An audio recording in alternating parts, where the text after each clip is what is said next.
I didn't utter a single word when they handed me that eviction notice. I simply slid the 1923 water rights deed across the table and watched as 35 McMansions became prime lakefront property. The Willowbrook Estates HOA thought they could snatch my grandfather's farm while I was deployed in Afghanistan. These self-important bureaucrats built their perfect suburban utopia on stolen land, complete with tennis-clad patrols cruising in golf carts. What they didn't realize is that I'm an Army Corps engineer. That modest earthen dam on my property had been lying in wait for 45 years, anticipating someone foolish enough to build downstream. The audacity of it all was staggering. Until the spillway gates lifted and their luxury enclave got its first real taste of a natural flood. Oh, this was going to be satisfying. Where are you watching from? Drop a comment because you're about to witness the most glorious HOA takedown powered by federal water law and gravity. Let me introduce myself, Jake Morrison.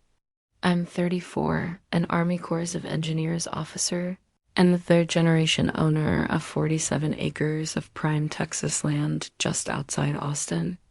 My grandfather Pops bought this land back in 1955, when Austin was still a sleepy college town and barbecue joints outnumbered tech companies by a ridiculous ratio. Pops was the kind of man who cared about both the land and the people living. On it in 1978, he built a small earthen dam on the property, not anything fancy, just solid engineering designed to capture rainwater for cattle and help downstream neighbors during dry spells. Even the Army Corps assisted with the design. Pops always said that someday the back 40 acres would be something special, but for now, it was just rolling hills where we ran cattle and where I learned to hunt. Then came my 2 tours in Afghanistan, focusing on water management and infrastructure. Turns out, building wells and managing water in a war zone teaches you just how precious clean water is, and how quickly people will fight for it. Why was on my second deployment, Pops passed away. The property went into a trust managed by my well-meaning but overextended sister, Sarah, who lives in California and knows about as much about Texas land law as I know about surfing. She hired a local management company, Lonier Land Services, to handle taxes and upkeep. Taxes got paid automatically, but Sarah never actually reviewed the assessments. Big mistake. Enter our villain, Margaret Maggie Thornwell, 52, president of Willowbrook Estates HOA. She drives a white BMW X7 and treats tennis outfits like boardroom attire. Maggie has that particular brand of passive-aggressive charm that Southern women, perfect by 45, the kind where they smile while stabbing you in the back, and somehow make it seem like they're doing you a favor. Maggie is married to city councilman Rick Thornwell, which explains a lot about how she gets things done. She's famous for her neighborhood beautification initiatives, fancy speak for pushing out anyone who doesn't match her vision of suburban perfection. No perfume, no matter how expensive, can cover the mix of entitlement and cigarette smoke that trails her like a cloud. I returned from deployment in August 2023, ready to spend some real time on Pop's land. I drove down the familiar gravel, rode past the old oak where I'd carved my initials as a kid, expecting the same rolling pastures and that small earthen dam glinting in the Texas sun.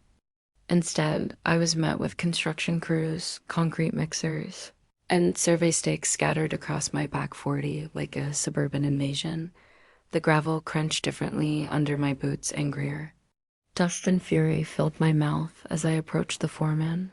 "Sorry, buddy," he said, with zero sincerity. "We've got permits and everything." "This is Willowbrook Estates property now." I called the police. Officer Martinez arrived and, clearly uncomfortable, explained that the HOO had filed an adverse possession claim while I was overseas. Apparently, if land is left unused for a certain period and improvements are made, you can sometimes claim ownership. It's an old law, meant to keep land from sitting idle forever. But nowadays, it's a favorite weapon for developers and HOAs eager to expand their little kingdoms. That's when Maggie showed up, rolling in on her tiny golf cart like some kind of suburban overlord. Her voice had that cloying sweetness that instantly made me want to check my wallet. "Your family left this land behind, honey," she said, smiling, as if she were doing me a favor. "We're just putting it to good use for the community." But here's what really made my blood boil. I found out that her construction crews had redirected the small creek feeding Pop's dam. The water level was dropping every single day, taking with it 45 years of meticulous water management that had supported our neighbors through droughts, floods, and everything else in between. Standing there, watching the water fall, Maggie's parting words rang in my ears. "You should stayed closer to home, soldier boy." That's when it hit me. This wasn't just about property. This was a full-blown war. I called the first attorney I could find. Huge mistake. The guy quoted me $85,000 just to challenge the zoning change. Turns out, while I was serving my country, Maggie's husband, Rick, had pushed through an emergency zoning modification. My family's land went from agricultural pre-validation to residential development zone faster than you could say conflict of interest. But here's where my Army Corps training came in handy. While that overpriced lawyer was shuffling papers and racking up bills, I was digging through county records like I was searching for IEDs. And just like in Afghanistan, the devil was in the details. I uncovered Pop's original 1978 dam construction permits, and they were perfect. C. Pops hadn't just built that dam on his own. He had worked directly with the Army Corps of Engineers for flood control and water management. That meant federal jurisdiction. And here's your first knowledge nugget. Any dam built with federal guidance falls under federal authority. Local HOOs can't touch it, period. The metallic taste of adrenaline hit me as I realized what I'd found. This wasn't merely a property dispute anymore. This was a federal case, but it gets better. While I was photocopying permits at the courthouse, I stumbled on a 1923 water rights deed buried in the archives. My great-grandfather had secured senior water rights to the entire Willow Creek watershed. These rights were older than the city, older than the county's municipal water system, older than every single one of those McMansions now sitting on my land. They weren't just taking my property. They were draining my water. Meanwhile, Maggie was busy playing the martyr. She called an emergency HOA meeting over the so-called dangerous dam. And of course, a local news crew showed up clearly tipped off by her in advance. That evening, I watched her on TV, standing proudly in front of her flawlessly groomed lawn, talking about neighborhood safety and children's well-being. "We're just concerned about the safety of our kids," she sniffled, dabbing at her tears with a tissue. "That dam looks like it could fail at any moment, and there are families living right downstream." The thing about local news is they love a juicy story, but fact-checking, not so much. Had they bothered, they'd have seen that my dam had aced its latest safety inspection, but Maggie didn't stop there. She posted on Nextdoor, the digital battleground where HOA presidents love to flex their authority. Her message warned of volatile neighbors and escalating property disputes. She never mentioned me by name, but in a town that's small, everyone knew exactly who she meant. The smell of diesel mixed with cedar pollen hung in the August air as I watched the construction crews work double shifts from my porch each evening. They were racing to finish those homes before I could get any legal injunction. Night after night, I counted the new foundation piles. Night after night, Pop's dam lost another inch of water. That's when I called my old Army buddy, Tony Riggs, now with the EPA Enforcement Division. 20 minutes on the phone with him taught me more about environmental law than 3 hours with a pricey attorney. "Jake," Tony said, If they're diverting a natural waterway without federal permits, that's a Clean Water Act violation. And if your dam falls under federal jurisdiction, he didn't even need to finish. I started documenting everything, trail cameras around the property, timestamp photos of every water diversion, and flow measurements at 3 points along the creek. My sister Sarah called from California, begging me to take the money and walk away. But this wasn't about money anymore, Dot. It was about the crunch of gravel under construction boots that had no right to be on my land. It was about the sound of Maggie's heels clicking across courthouse marble during zoning hearings that shouldn't have even happened. It was about the bitter coffee at research sessions, uncovering just how deep this corruption ran. Most of all, it was about that dam. Pop built it to support the community during dry spells.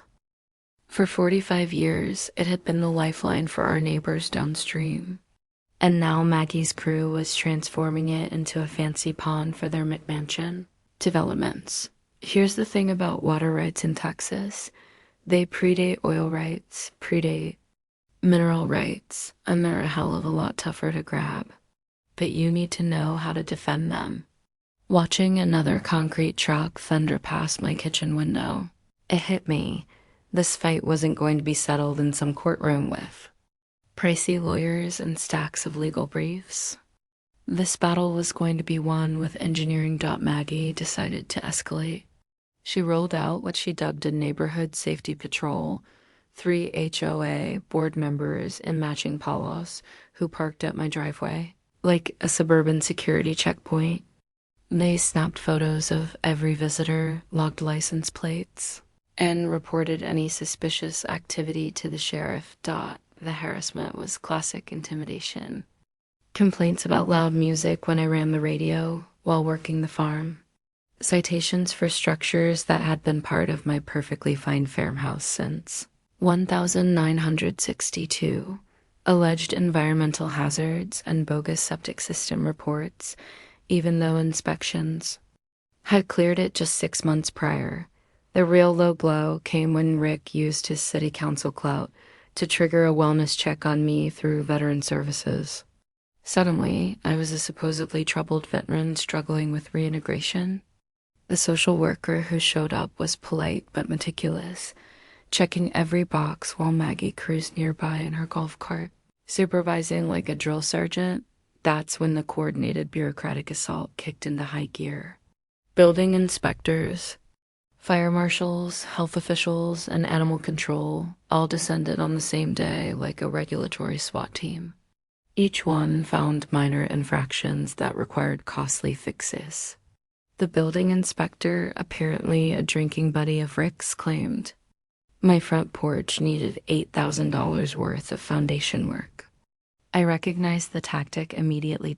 It's the same pressure strategy used in conflict zones. Drown your target in paperwork and inspections until they give in, but two can play at that game. While they were burying me in citations, I was making some calls of my own. Tony Riggs of the EPA became very interested when he learned Maggie's HOA had never filed the required wetlands assessment before diverting Willow Creek. Any development that changes natural waterways requires federal environmental approval, even on private land, and the penalties for violations started at $50,000 a day. Each morning, the scent of curing concrete in the summer heat was a sharp reminder that time was slipping away. Yet, my investigations were uncovering truths that Maggie never anticipated. I learned that their entire development had been constructed on what the Army Corps designated as a 100-year floodplain. Insurance companies initially refused to provide coverage until the HOA submitted a flood mitigation plan. Their solution? Permanently reroute Willow Creek away from the new homes and let it inundate my property instead. Here's your second insight. Insurance fraud tied to development projects can carry criminal consequences, not just civil penalties. When developers misrepresent flood risks to secure coverage, it counts as federal mail fraud. The more I dug, the clearer it became that Maggie had done this before. Her former HOA in Houston had faced a $2.3 million EPA fine for an almost identical creek diversion scheme.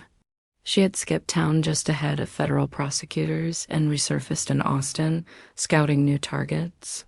Meanwhile, Maggie was busy spinning tales about my mental stability and alleged violent tendencies. She hired a private investigator to dig into my military record and orchestrated a petition to have the city condemn my property as a public hazard. "We have children playing in these neighborhoods," she told the local newspaper. "We cannot allow unstable individuals to pose a threat."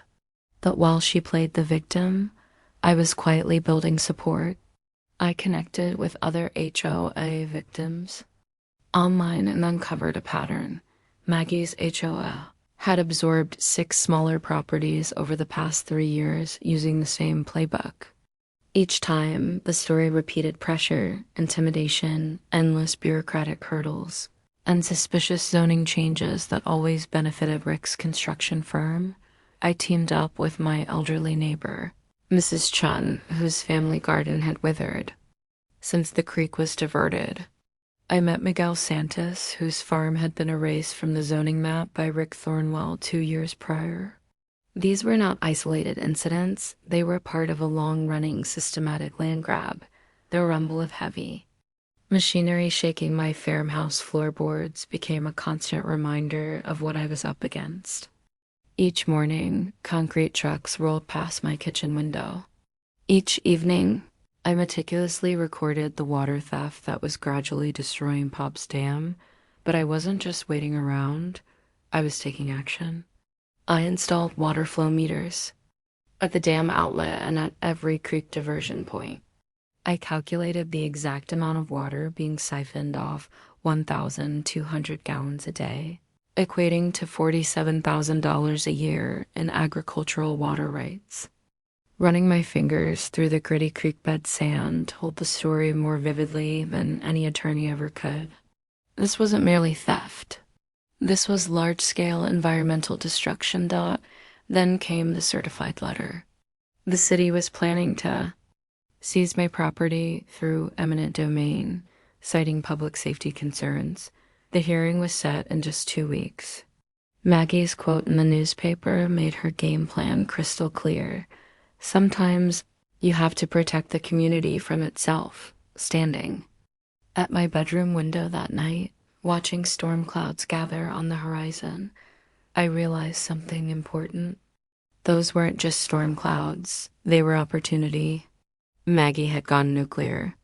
Rick fast-tracked the eminent domain hearing, now scheduled in only 2 weeks. And suddenly, the HOA was offering me $180,000 for property assessed at $890,000. The message was unmistakable: accept the lowball offer or lose everything. The local paper ran a hit piece painting me as a domestic terrorist.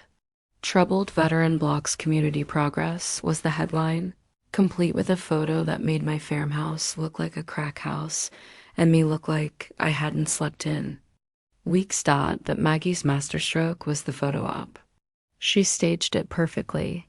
20 concerned mothers with children near my property line, a professional photographer capturing their worried expressions, my farmhouse looming ominously behind them. The Facebook post went viral under the hashtag #ProtectOurKids. "Our children deserve safe neighborhoods," she told the Channel 7 news crew. Not the issues he brought back from war. You know what? She was right about one thing. I did bring something back from war, the ability to spot when someone's trying to steamroll you with propaganda and the technical skills to fight back. Tony Riggs called with information that flipped everything upside down. The EPA had already launched a federal investigation into the Willow Creek diversions based on my initial complaint. But here's the kicker. Maggie's previous HOA in Houston had faced a $2.3 million fine for the exact same scheme. Federal environmental crimes follow people, even when they move. While Maggie played the victim on social media, I was uncovering that her entire financial house of cards was built on fraud. The HOS construction loans were tied to inflated property values, and the banks had insisted on guaranteed water access for loan approval. If those water rights reverted to me, the rightful owner, the development would collapse financially. The bitter irony wasn't lost on me. They'd stolen my water to inflate their land's value, and now their own greed threatened to sink them. Maggie's panic became obvious. She offered $400,000 cash, no questions asked, with a 48-hour deadline. I refused. She even flew to California to try to sway my sister Sarah with some sob story about her brother's mental health. That backfired spectacularly. Sarah might not know Texas land law, but she knows her brother. She called me laughing. Jake, some crazy woman in tennis clothes, just offered to help with my troubled veteran brother. I told her firmly that if Maggie contacted our family again, I'd involve the FBI. While Maggie burned bridges, I was building alliances. I teamed up with environmental attorney Amanda Cross, who specialized in pro bono water rights cases. Together, we formed a coalition with downstream farmers affected by the creek diversion. Miguel Santos provided historical records proving his family had farmed with creek water since 1887.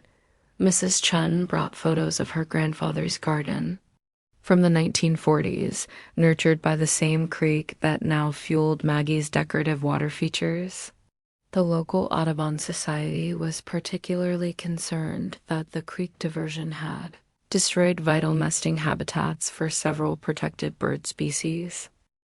It turns out that killing protected wildlife while diverting water tends to attract federal scrutiny pretty quickly. During a nighttime reconnaissance and old Army habit, I stumbled upon something remarkable. Pop's Dam wasn't just a basic earthen structure. The original 1978 design included an emergency spillway system with hydraulic gates, which hadn't been opened since 1982.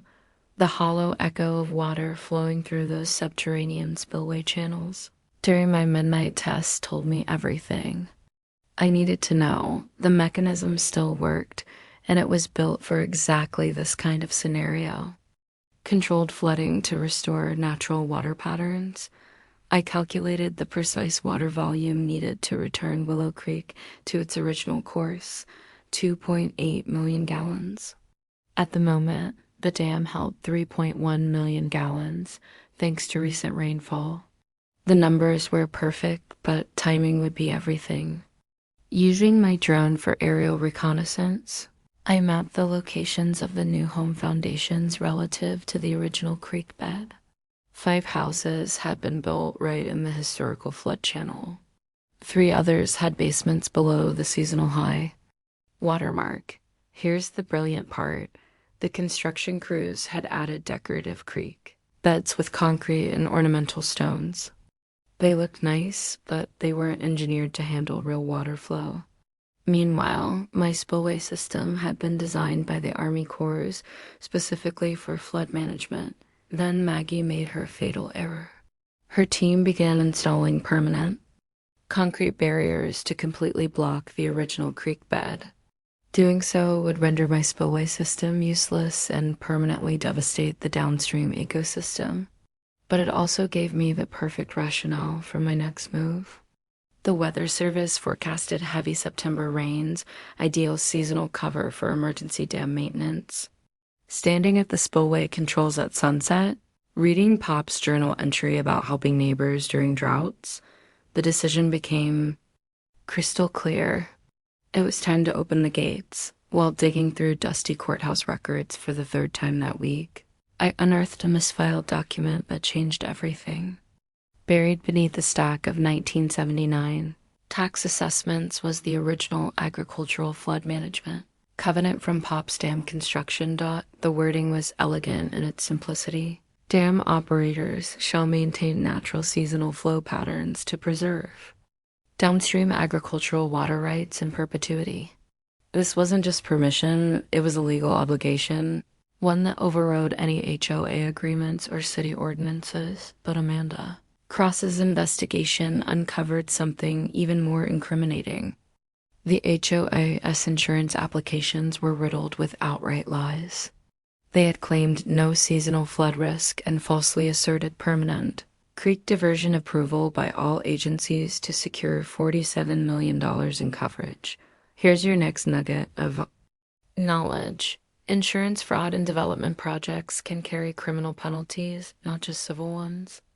Lying to insurers about environmental risks is federal mail fraud, and that comes with mandatory prison time. The deeper we dug, the more the whole scheme unraveled. Rick Thornwell's construction company wasn't just the contractor for the HOA development, he was also the primary investor. Every house built on my stolen land funneled money directly into his pocket. The kicker? He never recused himself from a single city council vote that benefited his project. Pony rigs shared EPA findings that made my blood boil. The creek diversion had wiped out the entire population of Guadalupe Bassa, protected species that had thrived in Willow Creek for generations. Texas Parks and Wildlife had documented the fish kill, yet somehow the report vanished in Rick's office before it could trigger federal action. They weren't just stealing land and water, they were destroying an entire ecosystem. The real smoking gun came from Amanda's banking contacts. The construction loans had been secured using fraudulent environmental assessments, claiming the creek diversion was temporary and that water would be restored to its natural flow after construction. If those water rights reverted to me, the whole development would violate federal lending regulations, potentially forcing the banks to demand immediate repayment of $12 million in construction loans. That's when I found Pop's handwritten journals in the farmhouse attic. His 1980 entry broke my heart. Open spillway today helped the Santos farm and 3 others through a dry spell. That was the essence of the dam. It was never about profit, it was about community service, helping downstream neighbors survive droughts and managing floods to protect everyone in the watershed. Reading those journals, I realized what Maggie had really stolen, not just land or water, but 45 years of community cooperation my grandfather had built, one neighbor at a time. My engineering analysis confirmed what I had suspected. Maggie's creek diversion was creating an upstream flooding hazard. During heavy rains, redirected water would back up into residential areas. The original creek bed had provided natural flood control for the entire watershed, and my spillway system was the only way to safely manage seasonal flooding. The timeline pressure was suffocating. September rains were predicted to be the heaviest in 7 years. If I waited for the courts to slog through appeals and federal probes, nature would take its course anyway, and real property damage could occur. Acting now, however, would let me control both the timing and the scale. A carefully managed spillway release could mimic natural flood cycles without putting anyone at risk, while clearly showing that the HOA development violated federal environmental regulations. Standing at the spillway controls as the sun dipped below the horizon, Pops's journal in my hands, a sudden moral clarity struck me like lightning. This wasn't about revenge anymore. It was about restoring the balance that had sustained this community for generations. Maggie had systematically dismantled the local farming ecosystem. Miguel Santos lost the farm his family had cultivated for over a century. Mrs. Chun's ancestral garden dried up without the creek's water. 3 other families had to sell properties passed down for generations to Rick's eminent domain schemes. Yet federal environmental investigators weren't scheduled until next month. Perfect timing. If I could show the natural flood patterns before their visit, it would be undeniable proof that the HOA's construction breached multiple federal laws. The musty scent of old hydraulic fluid mixed with the metallic tang of the dam controls reminded me this machinery was built to endure. Pops had designed it for moments exactly like this, when someone would have to defend the creek and the community that depended on it. As storm clouds gathered on the horizon, I made the choice that would change everything. Time to honor Pops's legacy and open those gates. You don't open a dam without a plan. This wasn't vengeance. It was a tactical operation, wrapped in legal cover, environmental justification, and backed by the community. First, I assembled my team. Amanda Cross orchestrated the legal front, filing extra federal complaints to ensure the media spotlight would shine when the spillway was released. Tony Riggs provided federal oversight, making sure EPA investigators witnessed what he called our natural flood demonstration. Miguel Santos compiled decades of downstream agricultural damage, giving historical testimony on seasonal flooding patterns that proved the creek's diversion was devastating generational farms. Mrs. Chan offered her property as a staging site and added credibility as one of the community's most respected, longtime residents. Amanda's legal approach was flawless.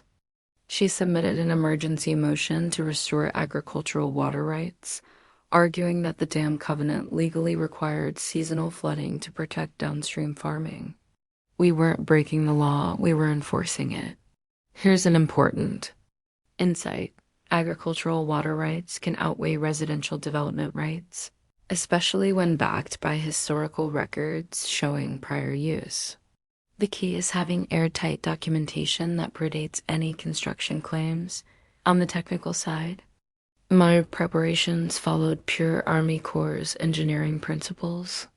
I drafted detailed spillway operation plans with precise calculations, starting a controlled release at 6 a.m., gradually ramping it up over 4 hours, and reaching peak flow at 10 a.m. The water volume was carefully calculated to recreate natural flooding patterns while avoiding structural damage, except for Maggie's illegal concrete barriers, which were designed to fail under pressure. Safety was my top priority.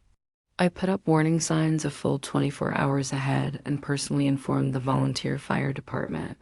This wasn't some reckless flood. It was a carefully managed demonstration showing how water naturally wanted to flow. Amanda reached out to environmental reporters from the Austin American-Statesman and local TV channels. Miguel coordinated for community members to observe the agricultural water restoration firsthand. The plan was straightforward: control the narrative before Maggie could twist it into dangerous veteran terrorizes neighborhood. Our intelligence network looked like something out of a spy thriller. Mrs. Chen kept tabs on HOA activity through the neighborhood gossip chain. Never underestimate retired ladies with too much time on their hands. The diner waitress, Miguel's cousin, kept tabs on city council closed-door meetings. Meanwhile, my army buddy at Fort Hood provided drone surveillance to document everything legally, while I was upgrading the spillway controls with modern hydraulic systems.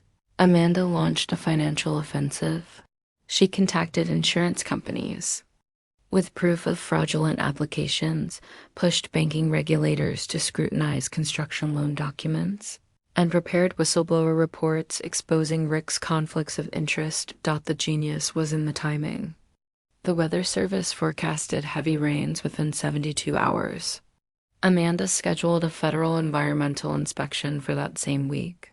Miguel arranged for the agricultural extension agent to document the downstream benefits.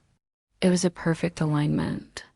Natural rainfall, federal oversight, and community support all converging precisely when needed. But I knew Maggie's mind. She always escalated under pressure.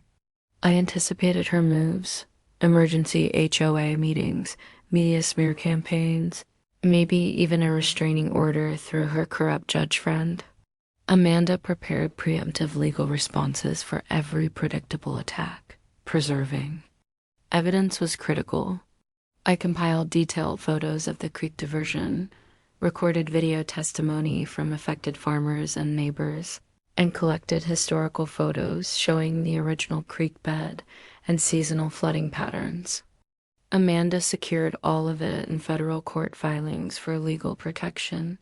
Safety measures included coordination with the volunteer fire department, notifications to downstream residents, and clearly posted signs in both English and Spanish. I even drafted an evacuation plan we'd never actually need, purely Tasho case responsible management, the economic warfare. That was Amanda's arena. She alerted state banking regulators about irregularities in construction loans, contacted the Texas Attorney General with evidence of insurance fraud, and prepared a civil RICO suit alleging a pattern of organized racketeering. Here's another insider tip. Coordinated regulatory pressure often produces settlements faster than loan lawsuits. When several agencies probe simultaneously, defendants can't defend on every front. The evening air smelled of WD-40 and machine oilers. I went through every single piece of equipment and tested the spillway gates under minimal flow. Everything ran flawlessly. Pops had built the system to endure. I stocked the farmhouse with supplies for a potential siege. I knew Maggie would pull every trick to stop me. Amanda filed protective court orders blocking any interference with lawful dam operations. We set up secure communications with military-grade encrypted radios. Assisted the controls for the final equipment check, watching storm clouds gather on the horizon. Everything felt in sync. The weather forecast confirmed heavy rain in 48 hours. Federal investigators would arrive in 36 hours. Maggie had a morning. Show parents lined up in 24 hours, likely plotting another character attack. The timing was perfect. Dawn tomorrow will deliver justice and return 45 years off stolen water to its rightful place. Maggie's desperation escalated when she hired private security to patrol my property lines. These weren't just your average flashlight-waving rent-a-cops. These were tactical gear wannabes, the kind who work private military contracts and treat HOA disputes like combat missions. My trail cameras caught them red-handed, attempting to sabotage the spillway Controlsat 2 AM. One genius was recording to jam concrete into the hydraulic lines while his partner acted as lookout. Tony Riggs had tipped off Sheriff's Department, and Deputy Rodriguez lay in wait in the shadows when they made their move. The arrest was flawless. Mr. Tactical Vest insisted they were defending community infrastructure from an unstable individual, but it's tough to justify carrying a bag of quicksand concrete. At 2 a.m., Maggie's media campaign grew even more frantic. She showed up on the Austin Morning Show, dressed in her Sunday finest, her voice quivering with the kind of tremble politicians used to paint themselves as victims. Veterans need mental health care, not weapons, she told the host, dabbing at her eyes with a tissue. This man learned to weaponize water in Afghanistan, and now he's threatening to flood children's homes. Meanwhile, Rick gave expert testimony as a city engineer on the supposed dangers of catastrophic dam failure, conveniently neglecting to mention that my dam had passed every safety inspection for 45 straight years. But while Maggie played the victim on TV, my surveillance training was paying off. I meticulously recorded every act of sabotage, every unauthorized entry, every shred of proof that would later reveal a criminal conspiracy. Tony shared that federal investigators had been wiretapping Rick's office phone as part of an ongoing corruption case. These people were far more desperate than I had realized. Next came the legal assault. Rick pushed through an emergency restraining order hearing for 6 a.m. the very next morning, clearly hoping to catch us off balance. Judge Henry Walsh, Rick's golf buddy and recipient of $15,000 in campaign donations from Rick's construction company, agreed to hear the public safety motion.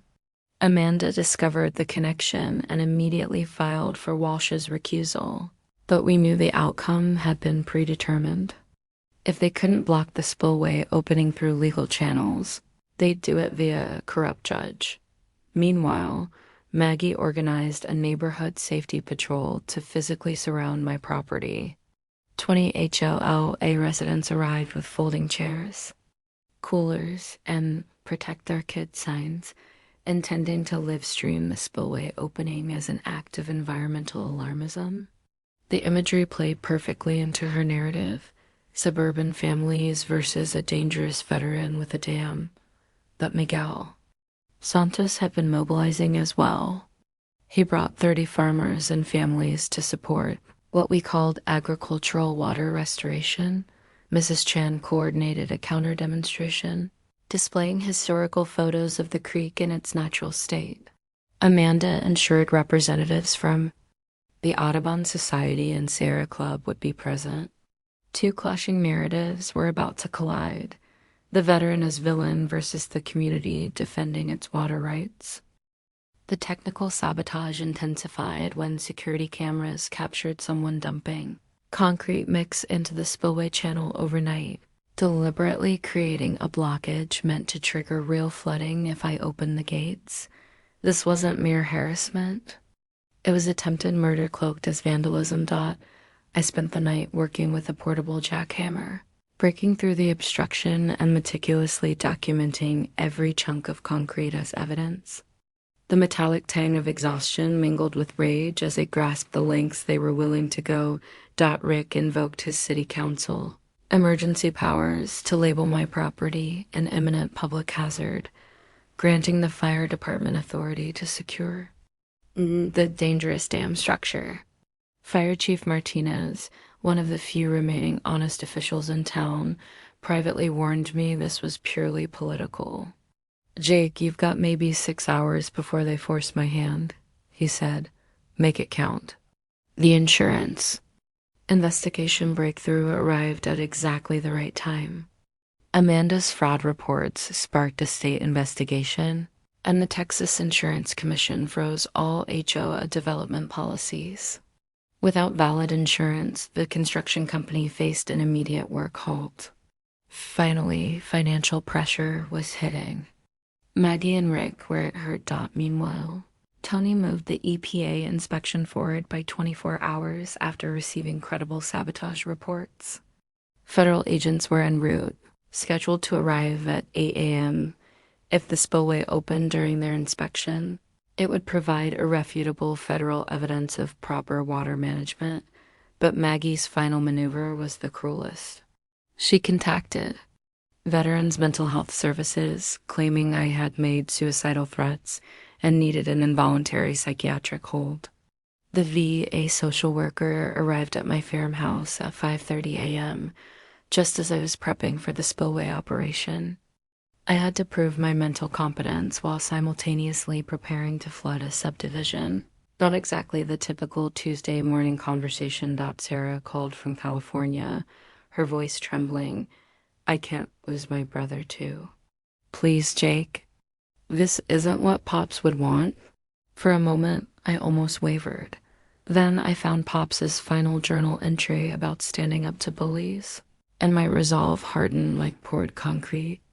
Sometimes you have to flood the valley to save the creek. At 7:02 a.m., under the watchful eyes of federal agents, and with the morning sky glowing orange, I opened the spillway gates to 25% capacity.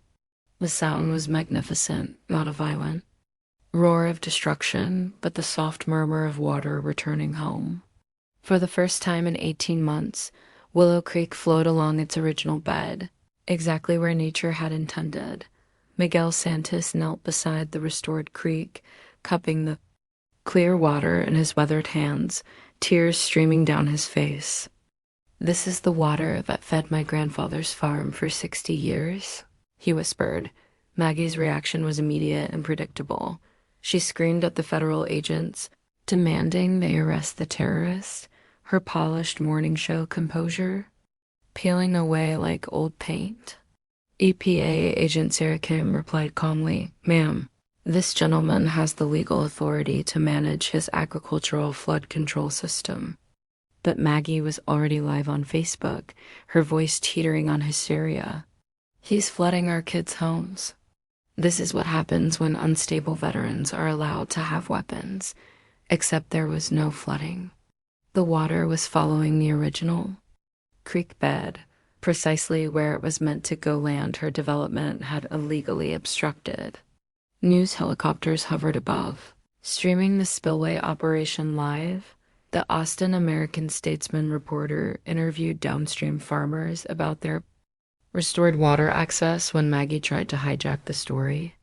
This veteran is using military training to attack civilians. She shrieked out. The reporter looked baffled. Ma'am, the water is running in the original creek bed. How is this an attack?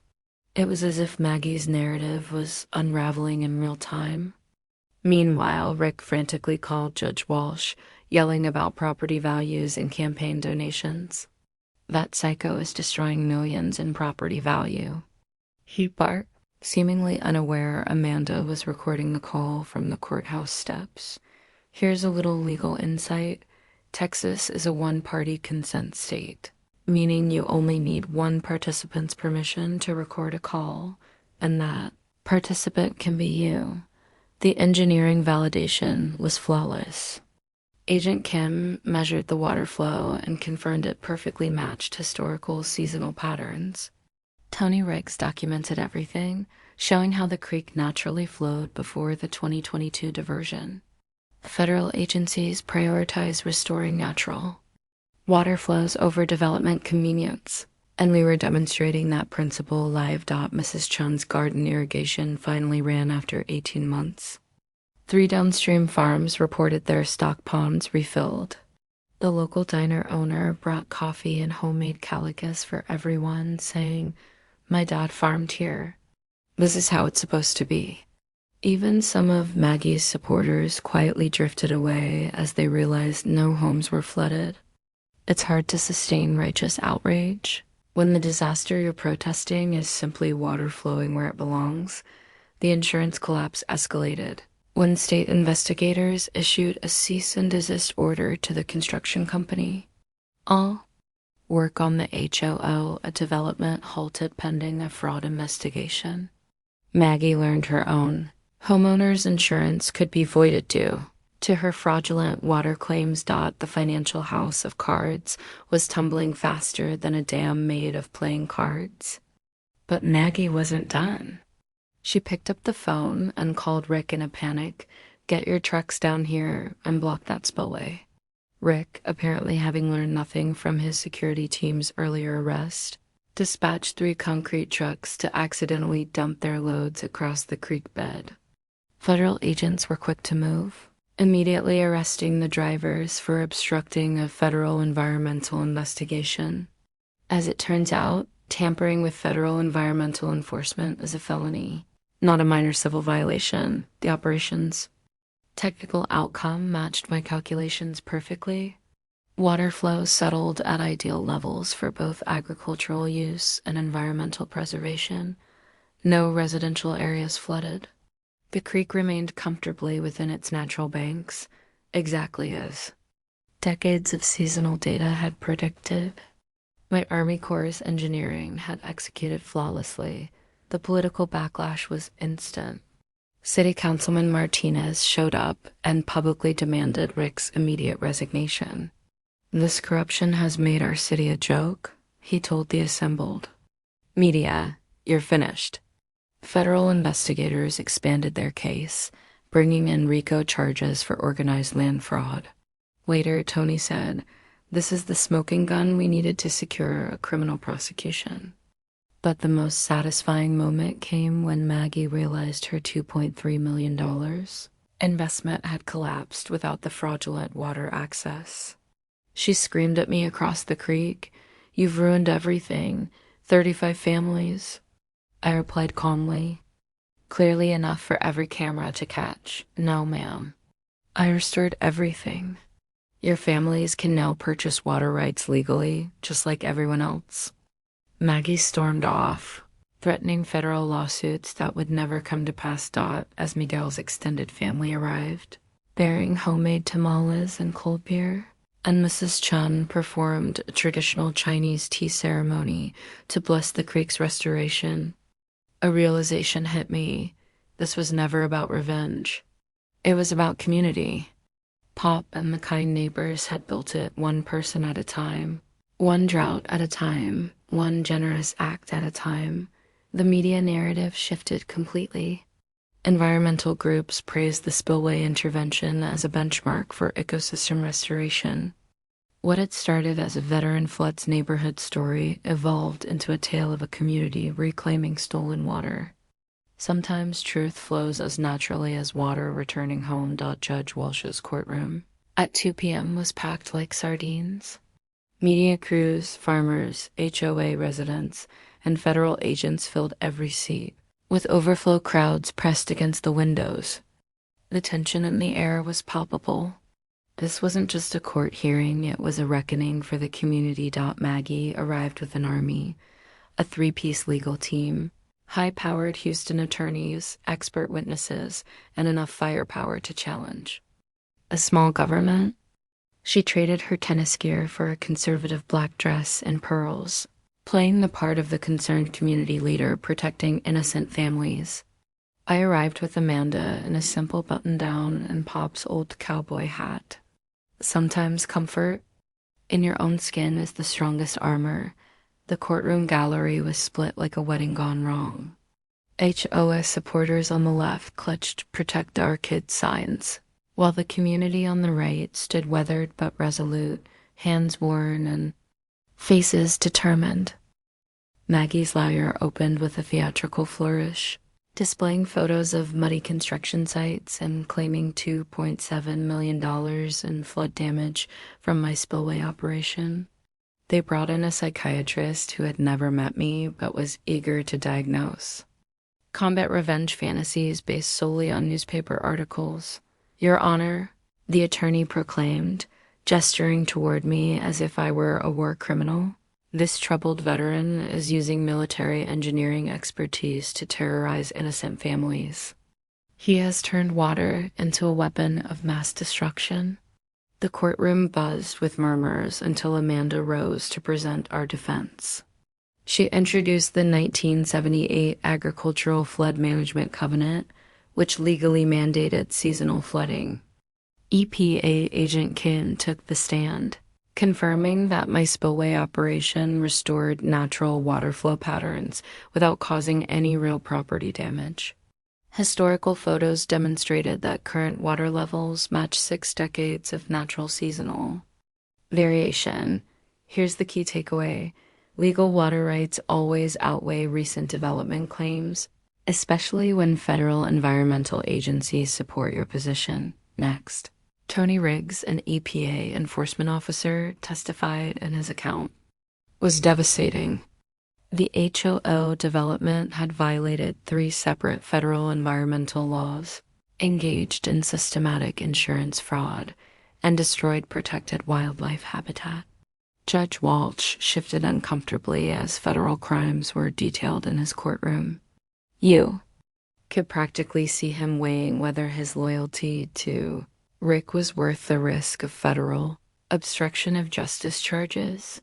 The turning point came when Amanda called Rick as a witness.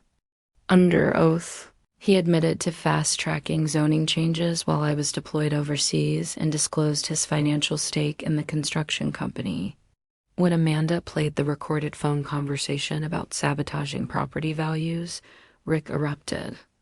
"This is a federal setup," he yelled, storming toward the exit. "We did nothing wrong." His own recorded words exposed the conspiracy more convincingly than any prosecutor could. Yet the emotional impact came from the community's testimony. Miguel Santos recounted 3 generations of farming destroyed by the creek diversion, his voice trembling as he spoke of his grandfather's dreams dying along with the stolen water. Mrs. Chin presented photos of her family garden, once lush and green, now brown and withered, her quiet dignity speaking louder than any legal argument. Fire Chief Martinez testified that the spillway operation was conducted professionally, with 0 safety violations. Downstream landowners confirmed that their access to agricultural water had been fully reinstated. Then Maggie took the stand, for what turned out to be her final appearance. "He returned from war broken, Your Honor," she said, pointing at me with unsteady fingers. Now he's exacting revenge on innocent families, using psychological tactics against children. She accused me of threatening her and characterized the spillway operation as environmental terrorism, intended to devalue properties and traumatize local residents. When Amanda called me to testify, the courtroom fell silent. I laid out Pop's journals, showing 40 years of shared community water practices, walked the court through my Army Corps' engineering calculations, and addressed Judge Walsh directly. Your Honor, I did not flood anyone. I restored a creek that had been taken from my family in this community for 45 years. The decisive moment came when Amanda presented the final piece of evidence, records showing Maggie's Houston HOA had paid $2.3 million in EPA fines for the same kind of creek diversion scheme. The federal prosecutor immediately stood, announcing a criminal probe into an interstate water fraud conspiracy. The courtroom erupted as the scale of the corruption became undeniable. Judge Walsh had no choice. He denied every restraining order request, ruled that my spillway operation was both legal and beneficial, and ordered the HOA to stop interfering with federal environmental investigations. His message to Rick was clear and firm. This court will not obstruct lawful federal environmental enforcement. As federal agents led Rick out of the courthouse and banking investigators served additional warrants, Maggie found herself cornered by reporters with no escape. She refused comment and sped away in her BMW, probably already dialing moving companies. I stepped outside to cheers from farmers, environmentalists, and curious locals who had witnessed justice flow as naturally as water returning to its course. Amanda announced the federal RICO investigation during an impromptu press briefing, while Miguel expressed gratitude on behalf of all the affected families. My statement was straightforward. This was never about revenge. It was about honoring the land and those who rely on it. 6 months later, justice ran as smoothly as the restored creek. Rick Thornwell pled guilty to federal conspiracy charges and received 3 years in federal prison. Maggie faced $8.7 million in civil penalties and filed for bankruptcy faster than water rushing through an open spillway. The construction company paid $12 million in EPA fines and was barred from all federal contracts. The HOA dissolved entirely, and residents formed a new community association dedicated to environmental stewardship rather than suburban control. My property value rebounded to $1.2 million after the federal environmental designation increased its worth beyond any suburban development. The $340,000 settlement from the insurance fraud case went to a worthy cause. It purchased Miguel's family farm at a tax auction and returned it to him debt-free. Restoring the environment often boosts property values far more than traditional development ever could. The real triumph was the transformation of the community. The rejuvenated creek now draws ecotourists, kayakers, birdwatchers, and anglers instead of the McMansions that were once planned. Mrs. Chin's garden turned into a showcase for sustainable farming practices. Meanwhile, 3 farms downstream reported their highest crop yields in 10 years. The local diner became the unofficial hub for the Willow Creek Restoration Association, where farmers and environmental advocates strategized their next fight against corporate water theft. Environmental outcomes exceeded all expectations. Guadalupe populations returned to pre-diversion numbers within 4 months. The Audubon Society recorded 12 bird species reclaiming the restored wetland. Texas Parks and Wildlife designated the creek as a critical wildlife corridor, guaranteeing its long-term protection. My spillway management even became a case study in the Army Corps of Engineers training manual. Sometimes, the most satisfying revenge is simply doing your work the right way. On a personal level, I discovered a piece I didn't even realize I'd been missing. I renovated Pop's farmhouse with sustainable building methods, and Sarah moved back from California to help manage our growing agritourism venture. Amanda and I, well, let's just say that tackling environmental crime together forges a very strong bond. The impact rippled across Texas like water carving new paths. Environmental groups now use the Willow Creek example to challenge illegal water diversion statewide, and federal agencies reference our case in developing new water rights enforcement guidelines. I've taken on the role of an unofficial advisor for communities standing up to overreaching HOAs, and the phone never stops ringing. We'll launch the Pops Morrison Environmental Scholarship to support rural students pursuing studies in water management. Miguel's daughter Maria was the first recipient, and she's now studying generation engineering at UT. Austin. Her goal is to safeguard watersheds across Texas from people like Maggie. The annual Creek Days Festival celebrates historian and community resilience, featuring local food, environmental education, and veteran support services. We raise funds for a legal defense water rights fund that has already helped 6 other communities. Push back against corporate theft. My favorite moment is seeing kids swimming in the creek where homes were once planned, splashing in water the trends freely because a community stood united. Every Sunday, I visit Pop's grave and bring a mason jar of creek water, just like he did when he checked the flow after heavy rains. Thanks, Pops, I say. The creek is singing again, just like you promised.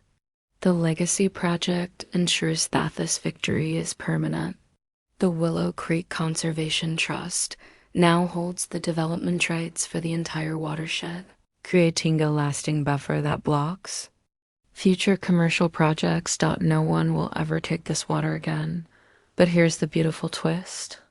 Maggie Shostin, HOA, faced federal RICO prosecution because of our case. 147 families across 3 states filed similar lawsuits to restore water rights. What began as one veteran's fight has blossomed into a nationwide movement for environmental justice. From my porch every evening, watching that creek run exactly where it's meant to, I'm reminded that some battles are worth giving your all. Sometimes you have to let the valley flood to protect the creek, but it's never a solo effort. You do it alongside your community, your neighbors, and people who believe clean water should belong to everyone, not just those with the best lawyers or the most corrupt connections in City Hall. If you're facing HOO overreach, environmental harm, or bureaucratic intimidation, don't back down. Keep records of everything. Rally allies. And remember, the law supports you when you're defending the land for future generations. Share your HOA nightmare story in the comments. I read each one and reply when I can, because these struggles become lighter when we lift each other up. Hit subscribe for more stories about communities standing up to corruption and winning. Remember, your voice matters, your vote counts, and your creek deserves protection. Next week, I'll tell the story of the city that tried to seize my neighbors. Solar farm. She responded by cutting the power to City Hall during the mayor's wedding reception. It's a tale of a different kind of power, how one engineer literally turned out the lights on municipal corruption. Water finds a way.